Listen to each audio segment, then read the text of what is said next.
श्री हरि बोलो ग्रंथराज श्रीमद् भगवद गीता जी की जय।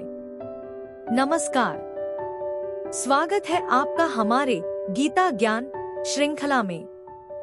आज के इस एपिसोड में हम चर्चा करेंगे भगवद गीता के अध्याय 6 श्लोक 31 पर। यह श्लोक आत्मा और ईश्वर की एकता का अद्भुत संदेश देता है। तो चलिए जानते हैं इस श्लोक का गहरा अर्थ। पिछले एपिसोड में हमने भगवद गीता के अध्याय 6 श्लोक 30 पर चर्चा की थी, जहां भगवान ने बताया कि जो हर जीव में भगवान को देखता है वह सच्चे ज्ञान की राह पर होता है।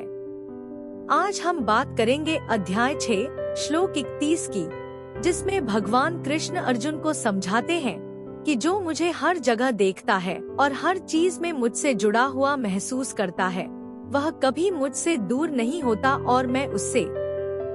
श्री परमात्मने नमः। गीता सुगीता कर्तव्या किमन्यः शास्त्र विस्तरया या स्वयं पद्म नाभस्य मुख पद्माद्विनयः श्रिता। अथ ध्यानम्। शांताकारं भुजग शयनं पद्म नाभं सुरेशं विश्व आधारं गगन सदृशं मेघवर्णं शुभांगम। लक्ष्मीकांत कमल नयन योगिभिः ध्यान गम्यम वंदे विष्णु भव भयहरम सर्व लोकैकनाथम।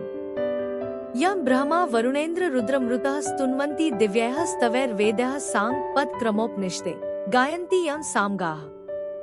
ध्यान अवस्थित तद्गतेन मनसा पश्यन्ति य योगिनो यस्यान्तं न विदुः सुर असुरगणा देवाय तस्मै नमः। वसुदेव सुतं देव कंस चाणूरमर्दनम। देवकी परमानंदम कृष्ण वंदे जगद्गुरुम्। भगवत गीता अध्याय 6 श्लोक 31। भक्ति द्वारा भगवान को प्राप्त हुए तथा सांख्य योग द्वारा परमात्मा को प्राप्त हुए पुरुषों के लक्षण और महत्व का निरूपण। श्लोक 31। सर्वभूत स्थितं यो मां भजत्येकत्वमास्थितः सर्वथा वर्तमानोऽपि स योगी मयि वर्तते। उच्चारण की विधि। सर्वभूत स्थितम यह मां भजति एकत्वम आस्थितः सर्वथा वर्तमानः अपि सः योगी मयि वर्तते। 31। शब्दार्थ। यह अर्थात जो पुरुष एकत्वम अर्थात एक ही भाव में, आस्थितः अर्थात स्थित होकर, सर्वभूत स्थितम अर्थात संपूर्ण भूतों में आत्म रूप से स्थित, माम अर्थात मुझ सच्चिदानंदघन वासुदेव को, भजती अर्थात भजता है, सह अर्थात वह, योगी अर्थात योगी, सर्वथा अर्थात सब प्रकार से, वर्तमान अर्थात बरतता हुआ, अपि अर्थात भी, मई अर्थात मुझ में, ही, वर्तते अर्थात बरतता है। अर्थ। जो पुरुष एक ही भाव में स्थित होकर संपूर्ण भूतों में आत्म रूप से स्थित मुझ सच्चिदानंदघन वासुदेव को भजता है वह योगी सब प्रकार से बरतता हुआ भी मुझ में ही बरतता है। 31। व्याख्या। एकत्वमास्थितः। पूर्व श्लोक में भगवान ने बताया था कि जो मेरे को सब में और सबको मेरे में देखता है उसके लिए मैं अदृश्य नहीं होता और वह मेरे लिए अदृश्य नहीं होता। अदृश्य क्यों नहीं होता? कारण कि संपूर्ण प्राणियों में स्थित मेरे साथ उसकी अभिन्नता हो गई है, अर्थात मेरे साथ उसका अत्यधिक प्रेम हो गया है। अद्वैत सिद्धांत में तो स्वरूप से एकता होती है, पर यहाँ वैसी एकता नहीं है। यहाँ द्वैत होते हुए भी अभिन्नता है, अर्थात भगवान और भक्त दिखने में तो दो हैं, पर वास्तव में एक ही है। ज्ञान में तो दो होकर एक होते हैं, पर भक्ति में प्रेम के विलक्षण आनंद का आदान प्रदान करने के लिए, प्रेम का विस्तार करने के लिए एक होकर दो हो जाते हैं। जैसे भगवान श्री कृष्ण और श्री जी एक होकर भी दो हैं। जैसे पति और पत्नी दो शरीर होते हुए भी अपने को अभिन्न मानते हैं, दो मित्र अपने को एक ही मानते हैं, क्योंकि अत्यंत स्नेह होने के कारण वहां द्वैतपना नहीं रहता। ऐसे ही जो भक्ति योग का साधक भगवान को प्राप्त हो जाता है, भगवान में अत्यंत स्नेह होने के कारण उसकी भगवान से अभिन्नता हो जाती है। इसी अभिन्नता को यहाँ एकत्वमास्थितः पद से बताया गया है। सर्वभूत स्थित यो मां भजति। सब देश, काल, वस्तु, व्यक्ति, घटना, परिस्थिति आदि में भगवान ही परिपूर्ण है, अर्थात संपूर्ण चराचर जगत भगवत स्वरूप ही है। वासुदेवः सर्वम। 7। 19। यही उसका भजन है। सर्वभूत स्थितम पद से ऐसा असर पड़ता है कि भगवान केवल प्राणियों में ही स्थित है, परंतु वास्तव में ऐसी बात नहीं है। भगवान केवल प्राणियों में ही स्थित नहीं है, प्रत्युत संसार के कण कण में परिपूर्ण रूप से स्थित है। जैसे सोने के आभूषण सोने से ही बनते हैं, सोने में ही स्थित रहते हैं और सोने में ही उनका पर्यवसान होता है, अर्थात सब समय एक सोना ही सोना है। परंतु लोगों की दृष्टि में आभूषणों की सत्ता अलग प्रतीत होने के कारण उनको समझाने के लिए कहा जाता है कि आभूषणों में सोना ही है।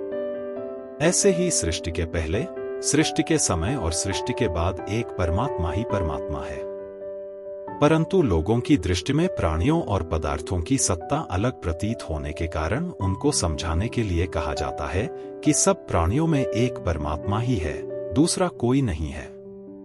इसी वास्तविकता को यहाँ सर्वभूत स्थितम माम पदों से कहा गया है। सर्वथा वर्तमानोपि स योगी मयि वर्तते, वह शास्त्र और वर्ण आश्रम की मर्यादा के अनुसार खाते पीते, सोते जागते, उठते बैठते आदि सभी क्रियाएं करते हुए मेरे में ही बरतता है, मेरे में ही रहता है। कारण कि जब उसकी दृष्टि में मेरे सिवाय दूसरी कोई सत्ता ही नहीं रही, तो फिर वह जो कुछ बर्ताव करेगा उसको कहाँ करेगा? वह तो मेरे में ही सब कुछ करेगा। 13वें अध्याय में ज्ञान योग के प्रकरण में भगवान ने यह बताया कि सब कुछ बर्ताव करते हुए भी उसका फिर जन्म नहीं होता। सर्वथा वर्तमानोपि न स भूयो भिजायते 13-23। और यहाँ भगवान ने बताया है कि सब कुछ बर्ताव करते हुए भी वह मेरे में ही रहता है। इसका तात्पर्य यह है कि वहां संसार से संबंध विच्छेद होने की बात है और यहाँ भगवान के साथ अभिन्न होने की बात है। संसार से संबंध विच्छेद होने पर ज्ञानयोगी मुक्त हो जाता है और भगवान के साथ अभिन्नता होने पर भक्त प्रेम के एक विलक्षण रस का आस्वादन करता है, जो अनंत और प्रतिक्षण वर्धमान है। यहाँ भगवान ने कहा है कि वह योगी मेरे में बर्ताव करता है, अर्थात मेरे में ही रहता है। इस पर शंका होती है कि क्या अन्य प्राणी भगवान में नहीं रहते? इसका समाधान यह है कि वास्तव में संपूर्ण प्राणी भगवान में ही बरतते हैं, भगवान में ही रहते हैं, परंतु उनके अंतःकरण में संसार की सत्ता और महत्ता रहने से वे भगवान में अपनी स्थिति जानते नहीं, मानते नहीं। अतः भगवान में बरतते हुए भी, भगवान में रहते हुए भी उनका बर्ताव संसार में ही हो रहा है, अर्थात उन्होंने जगत में अहंता ममता करके जगत को धारण कर रखा है। यदम धार्यते जगत, गीता 7:5। वे जगत को भगवान का स्वरूप न समझकर अर्थात जगत समझकर बर्ताव करते हैं।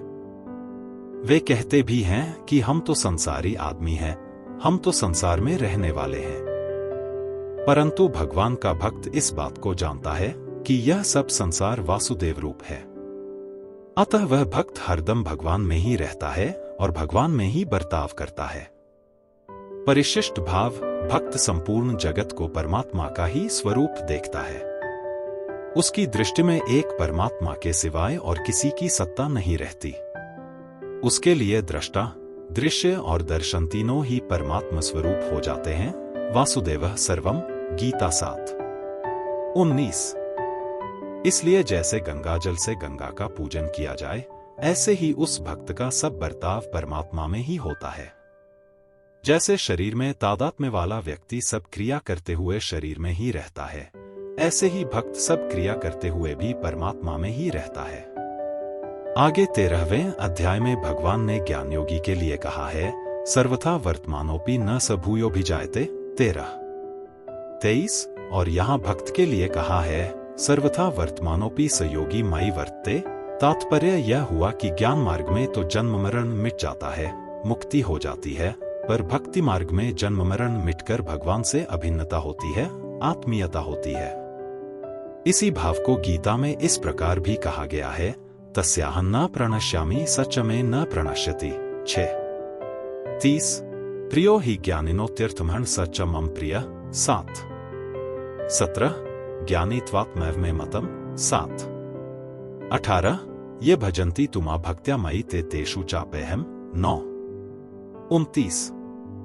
ज्ञान मार्ग में तो सूक्ष्म अहम की गंध रहने से दार्शनिक मतभेद रह सकता है, पर भक्ति मार्ग में भगवान से आत्मीयता होने पर सूक्ष्म अहम की गंध तथा उससे होने वाला दार्शनिक मतभेद नहीं रहता। न स भूयोऽभिजायते में स्वरूप में स्थिति का अनुभव होने पर केवल स्वयं स्वरूप रहता है और स योगी मयि वर्तते में केवल भगवान रहते हैं। स्वयं योगी नहीं रहता अर्थात स्वयं योगी रूप नहीं रहता, प्रत्युत भगवत स्वरूप रहता है। संबंध भक्त सब बर्ताव करते हुए भी मेरे में कैसे बर्ताव करता है, यह आगे के श्लोक में बताते हैं। अगले एपिसोड में हम जानेंगे अध्याय 6 श्लोक 32 का महत्व, जहां भगवान मानवता और समानता का संदेश देंगे। दोस्तों, अगर यह वीडियो आपको ज्ञानवर्धक लगा तो इसे लाइक करें, चैनल को सब्सक्राइब करें और अपने विचार कमेंट बॉक्स में जरूर साझा करें। हमारा लक्ष्य है भगवद गीता के गहरे अर्थों को हर व्यक्ति तक पहुंचाना। धन्यवाद। दोस्तों, आज का श्लोक आपको कैसा लगा? क्या आप भी ये मानते हैं कि भगवद गीता सिर्फ एक ग्रंथ नहीं, बल्कि जीवन जीने का एक पूरा नक्शा है?